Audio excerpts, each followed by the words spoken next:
Hi, welcome to our beautiful Unitarian Universalist Church of Tarpon Springs. When we say it's a welcoming church, we really mean it.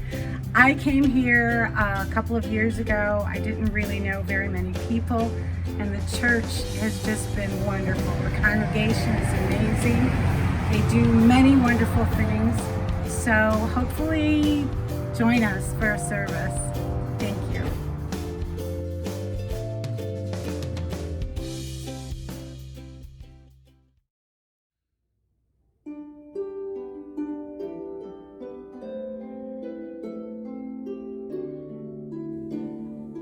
Welcome to the Unitarian Universalist Church of Tarpon Springs, located in the heart of the walkable Tarpon Springs Historic District and known as the home of the Innes paintings. We are a liberal community for all ages, promoting spiritual growth, social justice, and the arts. I'm Reverend Kristina Spaude, minister here of UUCTS. I'm glad you are here. I hope that you find meaning in today's service. Please consider joining us on a Sunday morning when we gather to worship as a community every week beginning at 10:30 a.m. on Zoom, or drop in for a more personal visit to one of our coffee hours starting at 11:30 on Sundays on Zoom. Please refer to our website for information about how to connect with us on Zoom. Our service associate will now begin today's service. Let us enter this sacred time with open minds and open hearts.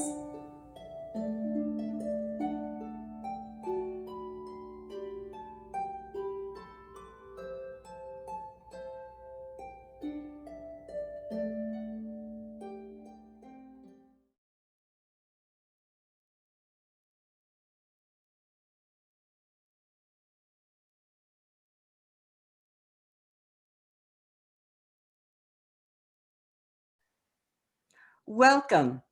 Welcome to Today with the Unitarian Universalist Church of Tarpon Springs. 1 year ago, 1 year has passed since we shared our sanctuary space, held hands, or hugged. We miss you. This past year, we have recorded services and met virtually every Sunday. We are the church of many welcomes, with visitors every year to see our historic building, the Innes paintings, and celebrate community. The hard part is not seeing you, but our hearts are wide open to welcome you anew, again and often. My name is Barbara Kostreva. I am glad to share in leadership in the Unitarian Universalist Church of Tarpon Springs, and to invite you to participate in all of our activities. Have courage. Join us on Zoom. It's easy with a direct link on our website homepage. Come, nurture your spirit, make connections, and be together. We will create community. We would like to thank Reverend Kristina Spaude for her words today in this virtual service. Our thanks also to Bonnie Whitehurst for the lovely music she brings to us and all those who help connect the service to YouTube and for all to see. May we begin today with our chalice lighting, with words from Sarah Eileen Lawal.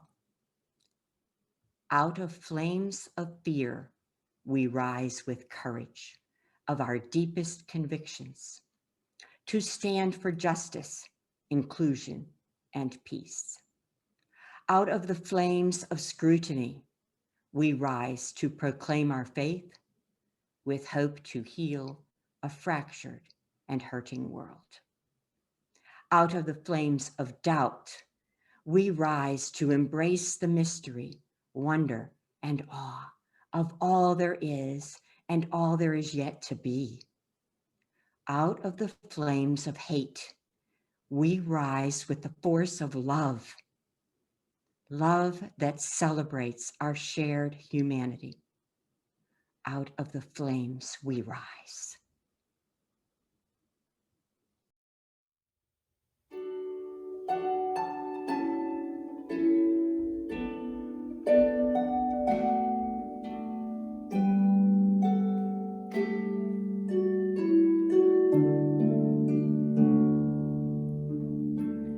Take my hand, take my hand, oh, take my hand, fill my heart, fill my heart, oh, fill my heart. Move my soul, oh, move my soul. Light our way, light our way, oh, light our way.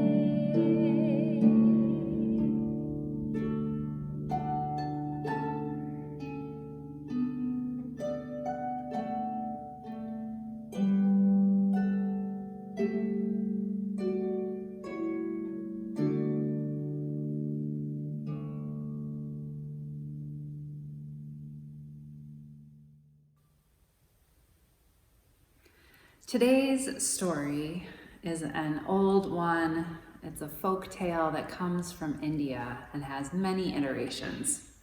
This is called The Blind Men and the Elephant. Long ago, 6 old men lived in a village in India. Each had been born blind. The other villagers loved the old men and kept them away from harm. Since the blind men could not see the world for themselves, they had to imagine many of its wonders. They listened carefully to the stories told by travelers to learn what they could about life outside the village. The men were curious about many of the stories they heard, but they were most curious about elephants. They were told that elephants could trample forests, carry huge burdens, and frighten young and old with their loud trumpet calls. But they also knew that the Raja's daughter rode on an elephant when she traveled in her father's kingdom. Would the Raja let his daughter get near such a dangerous creature? The old men argued day and night about elephants.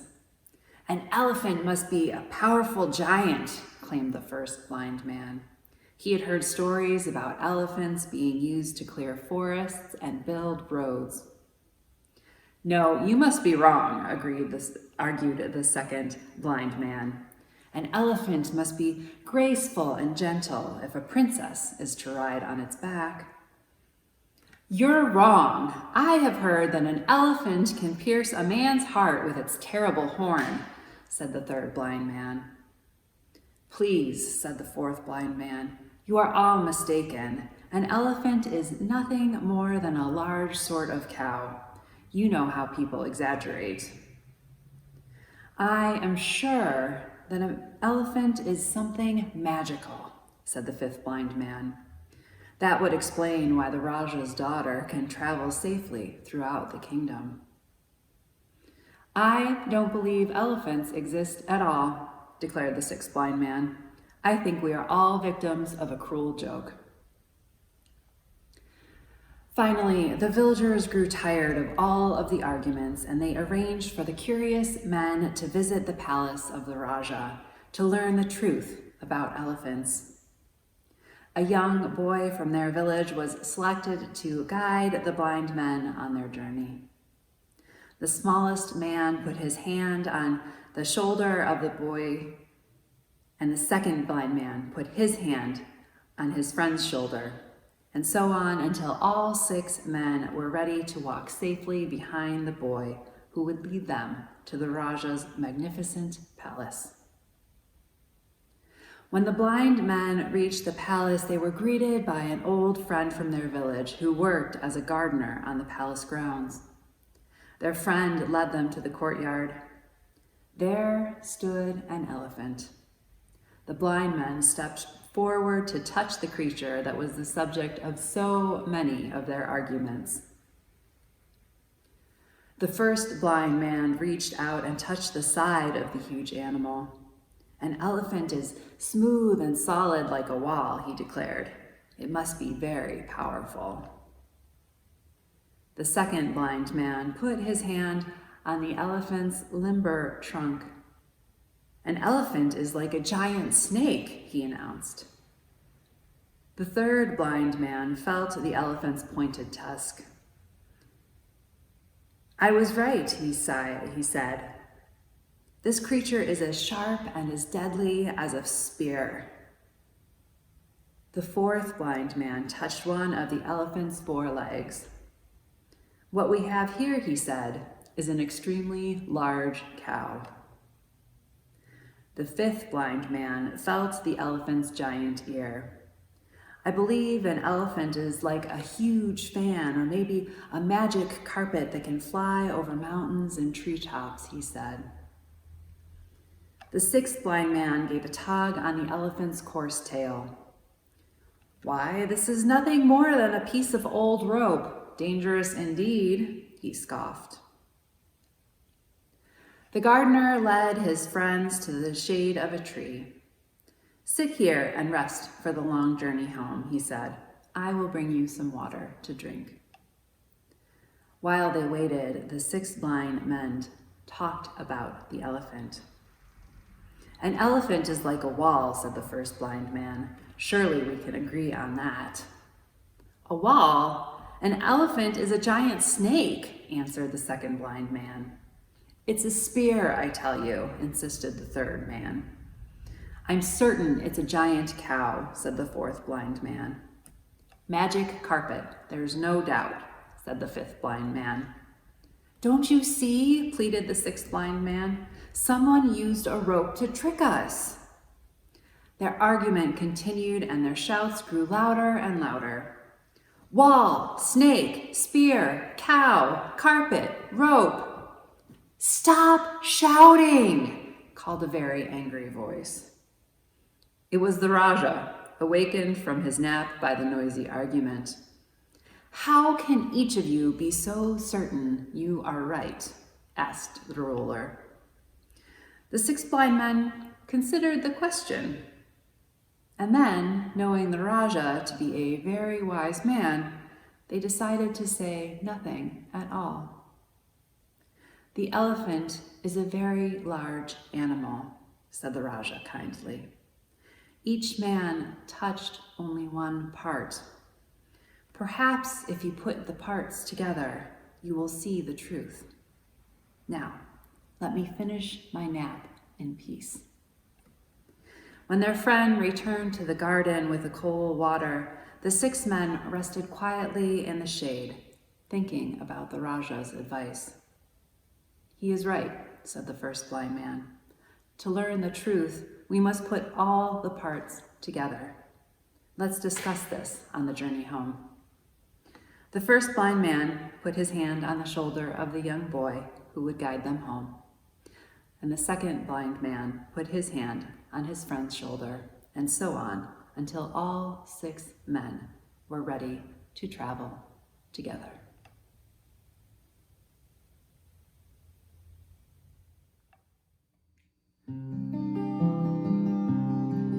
There are bridges, bridges in the sky. They are shining in the sun. They are stone and steel, wood and wire. They can change 2 things to one. They are languages and letters. They are poetry and all. They are love and understanding. there's never any walls. There are canyons, they are yawning in the night. They are rank and bitter anger, and they're all devoid of light. They are fear and blind suspicion, they are apathy and pride. They are dark and so foreboding, and they're oh so very wide.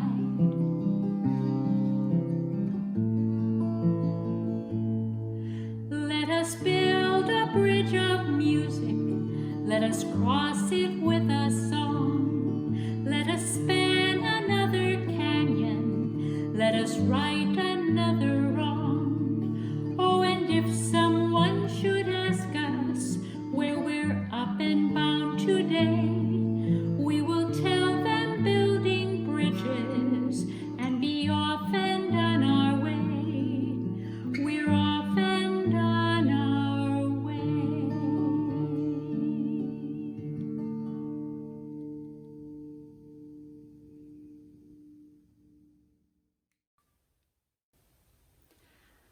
Today's reading comes from poet Richard Blanco.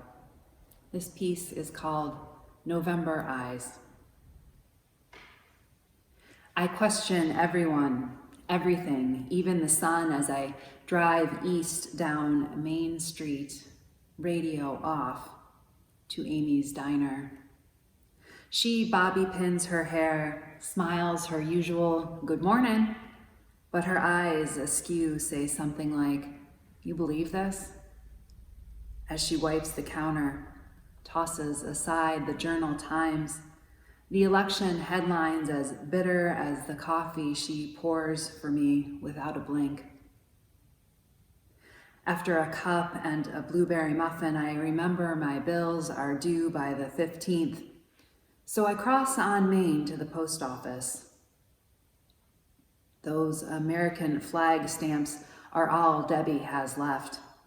I refuse to buy them. A never mind in my eyes, which she dismisses with a gesture of, "Suit yourself." Bills can wait, but not my dog's treats or the milk I'm out of, so I drive up Main again to the food basket. "Paper or plastic?" Jan asks me at the checkout, but it doesn't matter. What matters is this. She's been to my barbecues. I've donated to her son's football league. We've shoveled each other's driveways. We send each other Christmas cards. She knows I'm Latino and gay. Yet suddenly, I don't know who she is as I read the button on her polyester vest. Trump, make America great again, meaning she doesn't really know me either. We manage smiles when she hands me my change, but our eyes locked say nothing. So I dash off to go see Tom at the bank to cash my measly check from some grand magazine or for some grand poem of mine, loaded with some grand words like transcend. As if my inked verbs could bend a river's will, shuffle stars, change the fate of our nation. Or the blur in Tom's eyes thinking what I think of our reflection in the bulletproof window, asking, "So now what, Mr. Poet?" I can't answer. I can only remember today I'm supposed to buy a rake, light bulbs, nails to hang my aging mother's photos. So I swing by Union Hardware, see Dan, who knows me and what I need.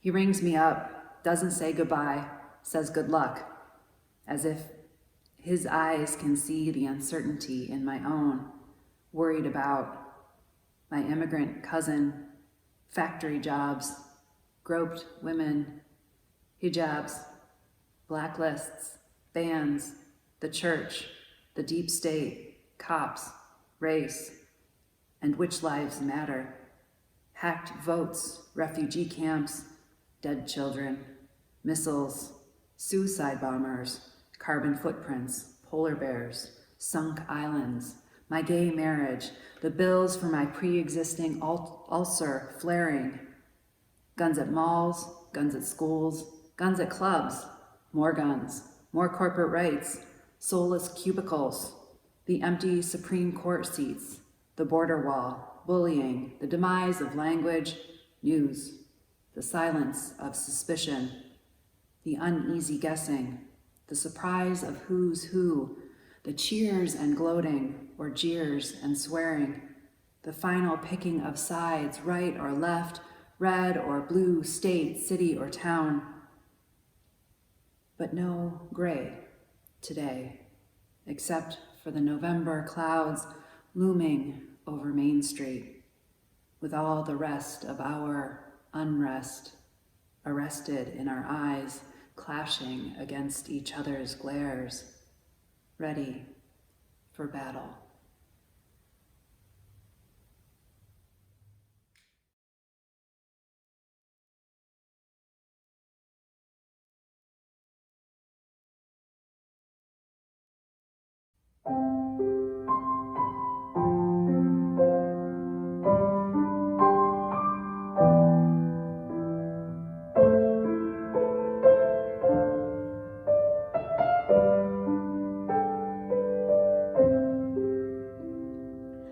Spirit of life, come unto me. Stay in my heart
It's time for the offering for the work and the welfare of this church. Please go to our website, uutarpon.org, and click on the donate button. Or please send your checks to 57 Reed Street. The entire address is right there on your screen. And thank you.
He drew a circle that shut me out, heretic, rebel, a thing to flout.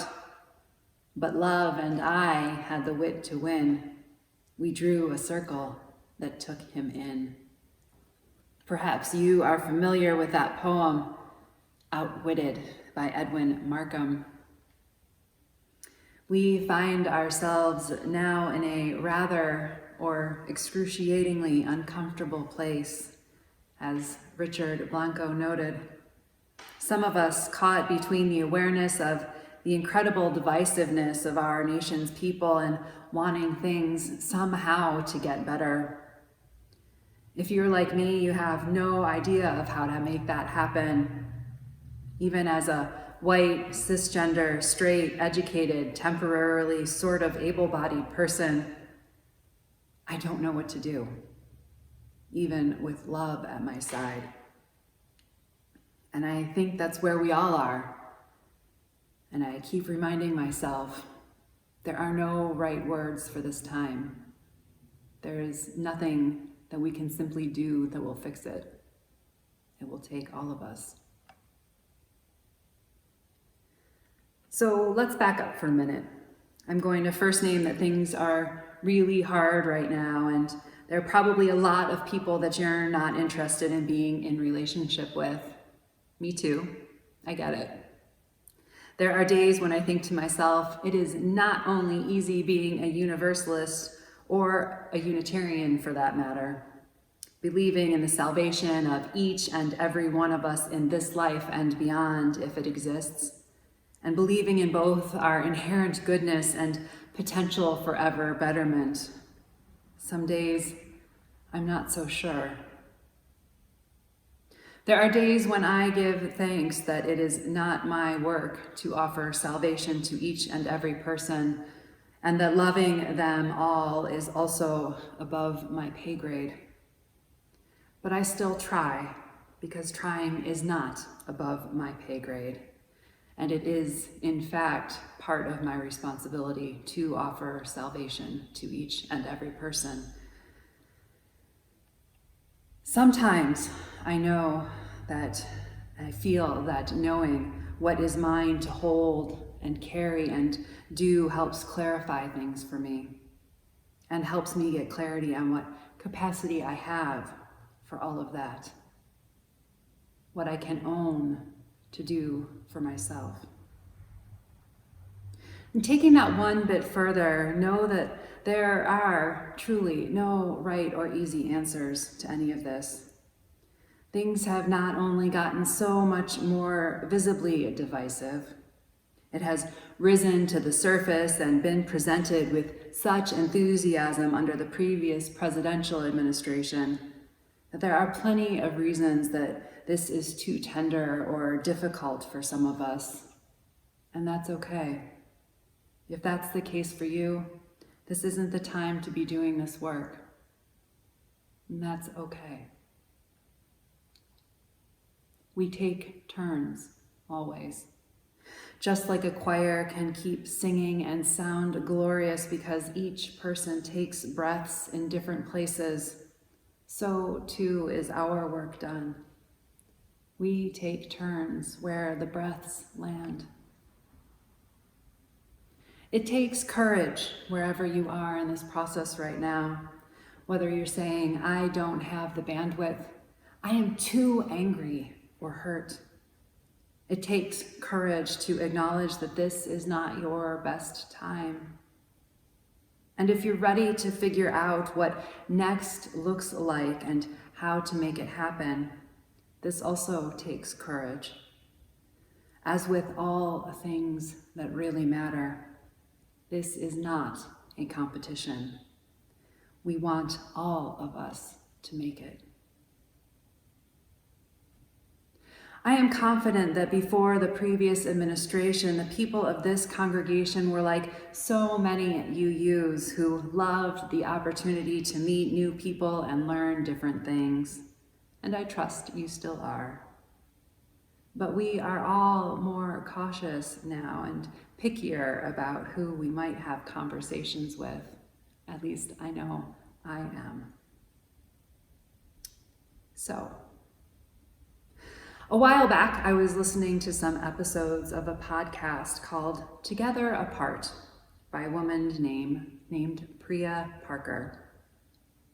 Parker had written a book that someday I will add to the stack of books I have aspirations to someday read and not just collect, titled The Art of Gathering: How We Meet and Why It Matters. In her work and lived experience, she's been aware when stakes are both very high and very mundane, that gatherings have become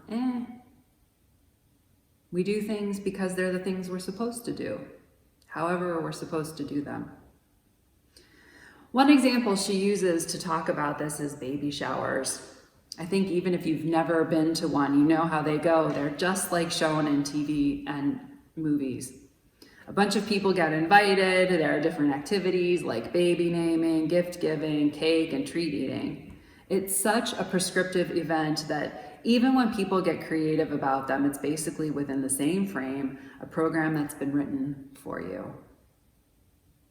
Parker observes that such activities and events are almost stripped of meaning and value because they are so formulaic and uninteresting. What she invites people to consider instead is why you're doing something, why you're gathering, which sounds obvious, but when was the last time you attended a meeting that was the same as it was every other time you've attended that organization's or businesses or church's meeting? That's not to say that meetings aren't important, but do we do them because they're on the calendar or because we have a goal? And if we have a goal, in the case of the church, how does it connect with our mission, with our vision, with something that we value? What is the purpose that brings us together? Now, Parker's book came out a couple of years before the pandemic, and part of the motivation for the podcast that I was listening to was to help people find new ways to connect, to do things that were meaningful without being able to be together. One episode that I listened to, she helped a matriarch find a way to host their traditional family Seder online, working through how to invite people into different roles, focusing on what was most important to the Seder for the various family members that they could find ways to recreate, to express during this time, whether and what foods to share, How do we make a meaningful experience for this family, for this holiday, when they are spread across the world? What I love most about Parker's approach to gatherings is the intentionality of it. This probably surprises no one that I would love someone committed to intentionality, because I am myself so often intentional about so many things. She points out that the why of a gathering is vital to understanding in order to create a form that supports this. Getting to the how of the gathering, not the other way around. Gathering presupposes connection. What is the purpose of that connection? What is the aspired outcome? Not in terms of specific X, Y, Z, but some kind of resolution, mutual understanding, something along those lines. When we can identify the need or the purpose, we can begin the work of figuring out how to get to that, how to help that emerge. And that question, why do we want to connect? Given the deep divides in the country that are so flagrant right now, the typical idea of trying to simply bridge the gap between understandings and to help people perhaps see the error of their ways, as we might believe, is too much. That bridge will take some time and strength and wildly deeper courage than many of us have to offer today. These problems have not appeared overnight and will not be undone in one sitting. Like the wise men arguing over and over, the blind men arguing over and over about what makes an elephant, and confronted with the reality that they each only knew one part. How do we take those parts and make them into some greater whole, some truth?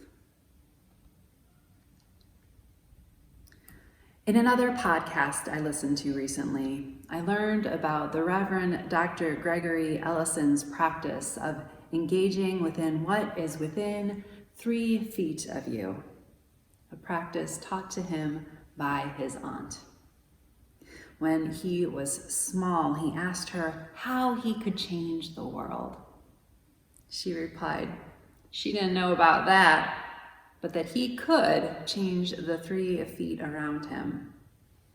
He has taken that answer as a spiritual practice, reminding him each day of the things that he has control over and the impact he has and that the world has on him within that 3 feet.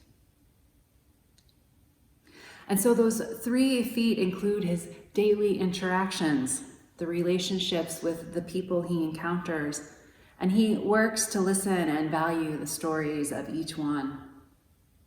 Reverend Dr. Ellison practices intentionality in his relationships as best he can. He experiences this as an opportunity to be accountable to others, to his neighbors. I don't know about him, but mustering the courage to change the world is a whole different task than mustering the courage to be present to the people I interact with on a daily basis, at least most of the time. Courage to be responsible and accountable to those 3 feet around me. And that presence is a real task.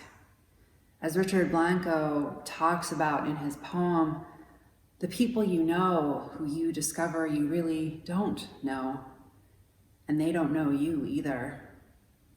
Or the people you don't even think you know, but who are more in line with your values than you would have hoped or expected.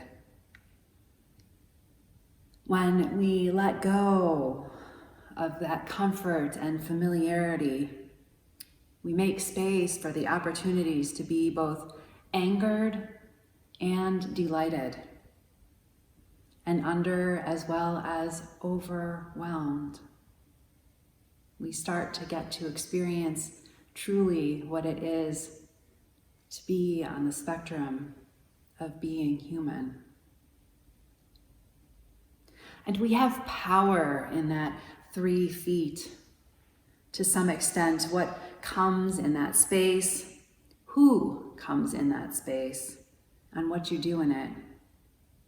Do you listen to others, see them, care for them?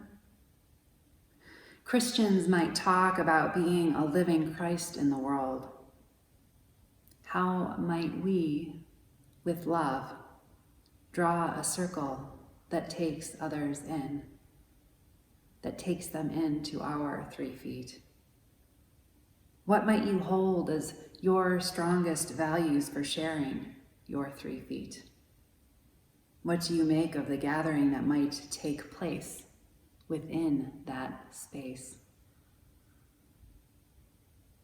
If you're looking for an opportunity for local connections, I'll invite you to consider Peace for Tarpon's spin-off activity, Positivity, a time for tea or beverage of your choice and conversation, which takes place on Zoom on the second Wednesdays of the month at noon. Each time they talk about one from a list of different virtues. Let me know if you'd like the contact information.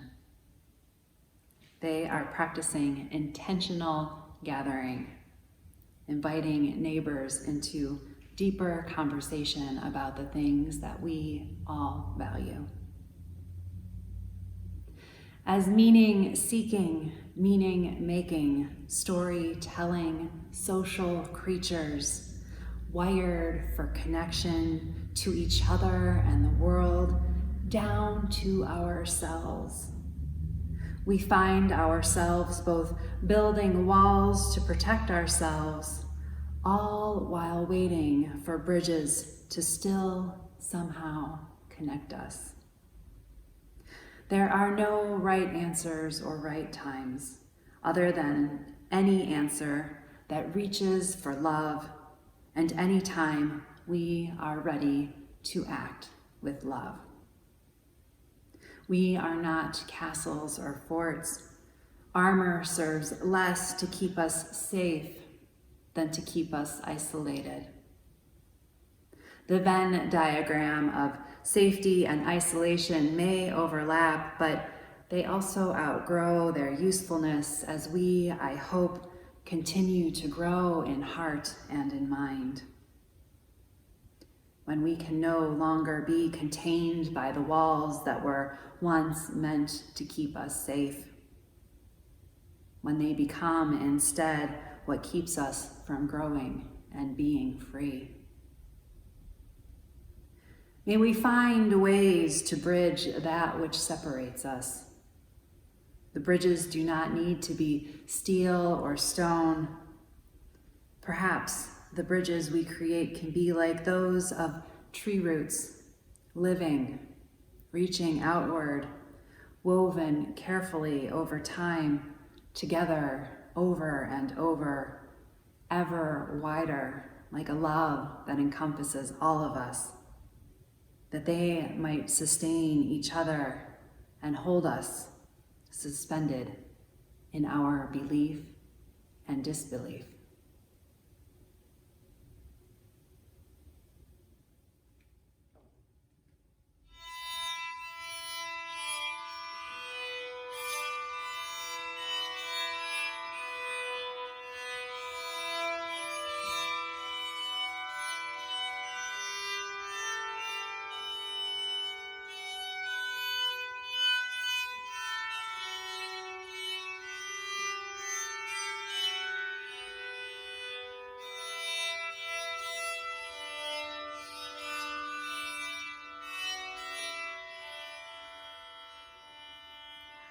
Building bridges between our divisions, I reach out to you, won't you reach out to me?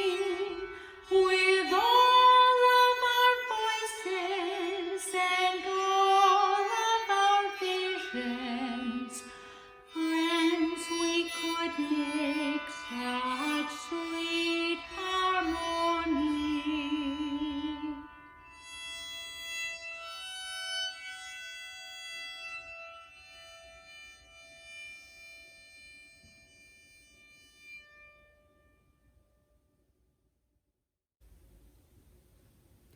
Our closing words come from Jean Harrison Newyar, who has written in The Gift of Faith. In the lore of ancient China, there is a story of a philosopher who was asked, "Where is the road called hope?" He replied, "It does not exist, but as people move forward upon it, it comes into being."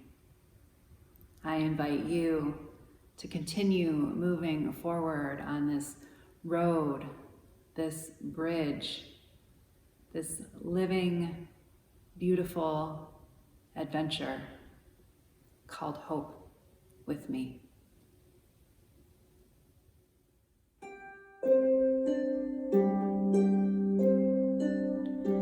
Go now in peace, go now in peace. May the light of love surround you everywhere, everywhere you may go. Go now in peace, go now in peace.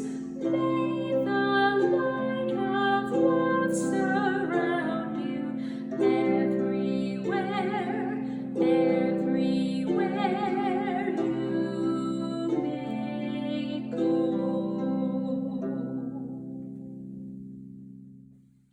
I hope that you found meaning in today's service. Again, I invite you to consider joining us sometime on Sunday morning when we gather for worship as a community. The service starts at 10:30 a.m. on Zoom. You are also welcome to drop into our Zoom room coffee hour any Sunday at 11:30 for friendly conversation. Please refer to our website for more information on how to connect with us on Zoom. If you use the Connect Online button, it will take you directly to any of our activities. We look forward to meeting you.